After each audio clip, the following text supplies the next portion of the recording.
हाँ, क्या क्षत्रिय लोग पीड़ित नहीं है? तो सभी लोग जो पीड़ित हैं इस शब्दावली में जुड़े हुए हैं और आगे भी जुड़ते ही रहेंगे। तो यही तो बात है, जब जुड़ने की बात होगी तभी तो ये लोग बुखलाते हैं।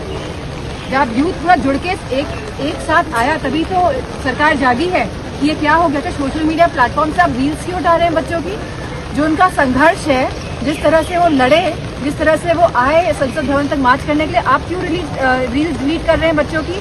ये कहाँ का लोकतंत्र है? क्या वो अपने फ्रीडम ऑफ एक्सप्रेशन का भी अधिकार अब खो देंगे इस देश से आके, सदन के अंदर आके? और अभी आप आ नहीं रहे हैं, जब पूरा विपक्ष चाह रहा है, जब पूरा यूथ चाह रहा है, जब पूरे जेनजी चाह रहे हैं कि आफ्टर ऑल ये कौन जिम्मेदार है जो इतनी बर्बरता बरताई गई हमारे युवाओं के साथ, तो तब तो आप आ नहीं रहे हैं। अब इस तरह की बातें लाकर आप सोसाइटी को डिवाइड करना चाहते हैं, क्योंकि कहीं ना कहीं इतने मुद्दे हैं।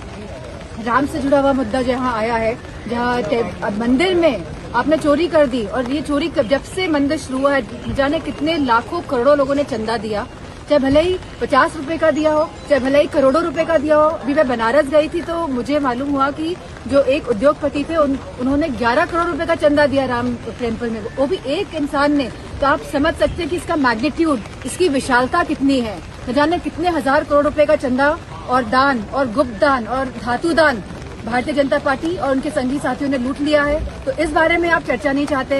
हम तो चाहते हैं कि बच्चों के मुद्दे पे, युवाओं के मुद्दे पे चर्चा हो। हम चाहते हैं कि राम मंदिर के मुद्दे पे चर्चा हो, क्योंकि ये हमारी आस्था से जुड़ा हुआ मुद्दा है। और जो लोग धर्म के नाम पे वोट बटोरते हैं, धर्म के नाम पे तो वोट बटोरते हैं आप लोग, जो लोग धर्म के नाम पे वोट बटोरते हैं, आप चर्चा नहीं करना चाहते आज राम मंदिर के नाम पे। आप प्रभु राम जी को के नाम पे चोरी कर रहे हैं और चर्चा नहीं चाहते सदन में। तो क्यों नहीं चाहते हैं आप?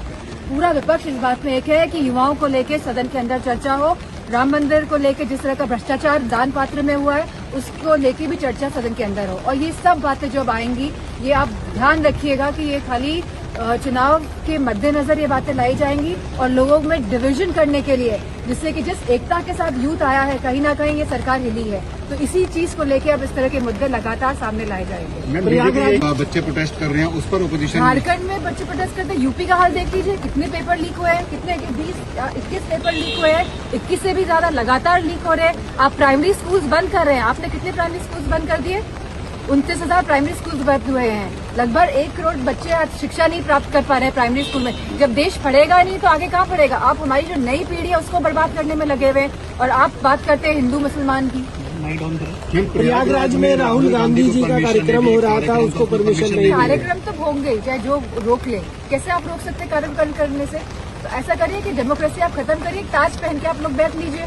अगर आप कार्यक्रम नहीं करने देंगे, आप कल को जनेश्वर मिश्र में पार्क में कार्यक्रम नहीं करने दिया गया, क्या ये अपमान नहीं है जनेश्वर मिश्र जी का कि उनकी जयंती पे, जहाँ पे सब लोग जाके उनको अपनी भावनात्मक रूप से उनको श्रद्धांजलि अर्पित करना चाहते थे, उनको याद करना चाहते थे, उनके विचारों को याद करना चाहते थे, तो आपने उनको अलाउ नहीं किया।